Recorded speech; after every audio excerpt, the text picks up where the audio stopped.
Double-barreled Monday Night Football action in Week 2 with the Bucs at the Texans, the Chargers at the Raiders. We'll talk all about it with CJ Stroud and whether this guy is even a good quarterback anymore. We'll talk about the Bucs Week 1 win, the Jeanty Hampton rookie running back matchup, and of course, we've got best bets for both of these games as well. Welcome to the channel. Ninja here with Tony Farmer. Let me remind you that Tony hit his Week 1 Monday Night Football pick, which was a 2-team 6-point teaser that involved the Bears and the Jets on Sunday. So no pressure here, Tony, to keep that unblemished run going. Folks, hit that like button, hit that subscribe button, drop your favorite Monday Night Football bet in the comments section below. Let's get into it here, Tony. Was Houston's Week 1 performance, at least on the offensive side of things, a gigantic red flag for you? I won't call it a gigantic red flag. I'll call it a little red flag, an orange red flag, if you will. You never want to overreact to Week 1, right? CJ Stroud only threw 8 passes in the preseason, so he's going to have a little bit of rust. Nick Caley, his offensive play caller, is calling plays for the first time in the NFL. So let's give these guys a little bit of time to gel before we hit the panic button. But there are reasons for concern here. The Texans' leading receiver had 32 yards in Week 1. It wasn't Nico Collins, by the way. That's not good. In terms of EPA per dropback, Stroud ranked 29th in Week 1.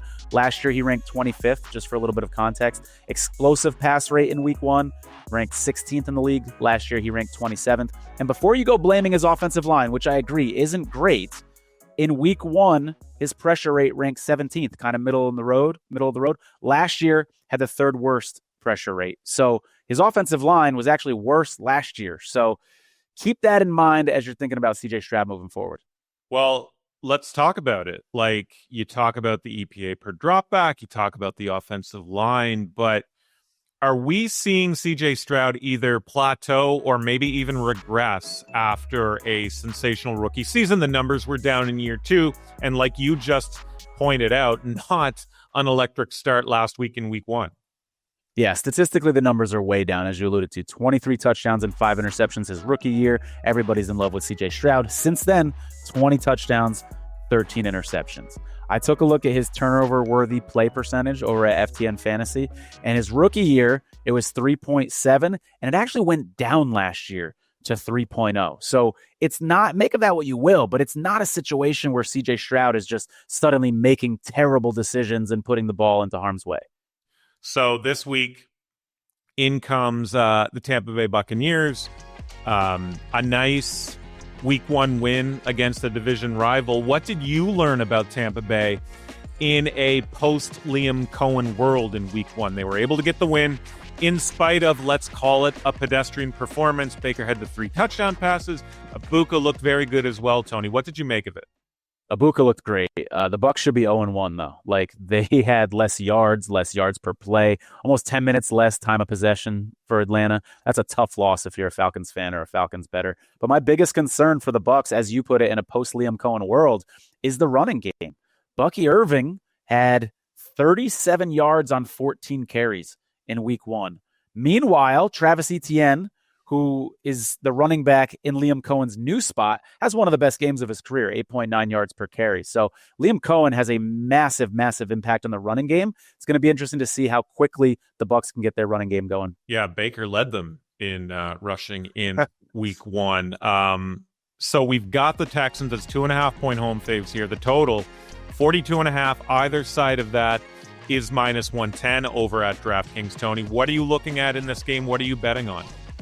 I bet all under 43.5 because 43 is a key number. You can find that at minus 122 over at FanDuel right now. You got the primetime under angle here going. And then you have 2 offenses that just didn't look like themselves in Week 1. And I'm willing to bet that one of the 2 of them or both of them still don't look like themselves this week. Before we get into the second game, DraftKings has a feature called Early Exit, which could save you from a losing bet. Now, if your bet is significantly impacted by a player leaving the game early, to injury, and not returning, you can receive cash credits equal to your original stake. This impacts singles and even parlays where the impacted leg will be removed if the parlay wins without that leg. So if you do not have a DraftKings account, you can hit the link down below in the description and get signed up today. Game 2, Tony. The Raiders looked kind of okay in their Week 1 win against the New England Patriots and now sit as home dogs against an AFC West rival, Did you learn anything or glean anything about this sort of young, evolving Raiders team? You said they looked kind of okay, and kind of okay is better than terrible, which is what a lot of people were expecting from the Raiders this year. I thought Geno Smith looked really comfortable, 362 yards through the air. Not having Christian Gonzalez in the secondary for the Patriots probably helped those numbers out a little bit, but I was expecting this Raiders defense to be worse against the run. The Patriots averaged 3.3 yards per carry. But listen to this. The Patriots threw the ball 46 times and only handed the ball off to a running back 13 times. Kind of bizarre play calling for them in that situation, in that game, where it's not like they had to abandon the run because they were behind by so much. They just chose to, which was odd. But I promise you that is not going to happen against the Chargers. The Chargers, with Jim Harbaugh, we know they're a run-first team.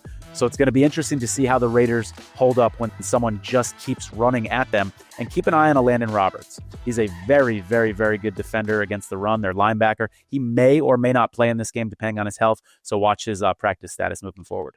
Let's talk about those Chargers who come in high off the Week 1 win against the Chiefs. Now, if Justin Herbert is able to sling it against the defending AFC champs, is he not poised for another excellent box score against a defense that many think will rank near the bottom of the league? So a couple markets out there of interest: 2+ passing touchdowns, -119, over 251.5 passing yards, -113 over at DraftKings. There's some good stuff out there for Herbert this week, Tony.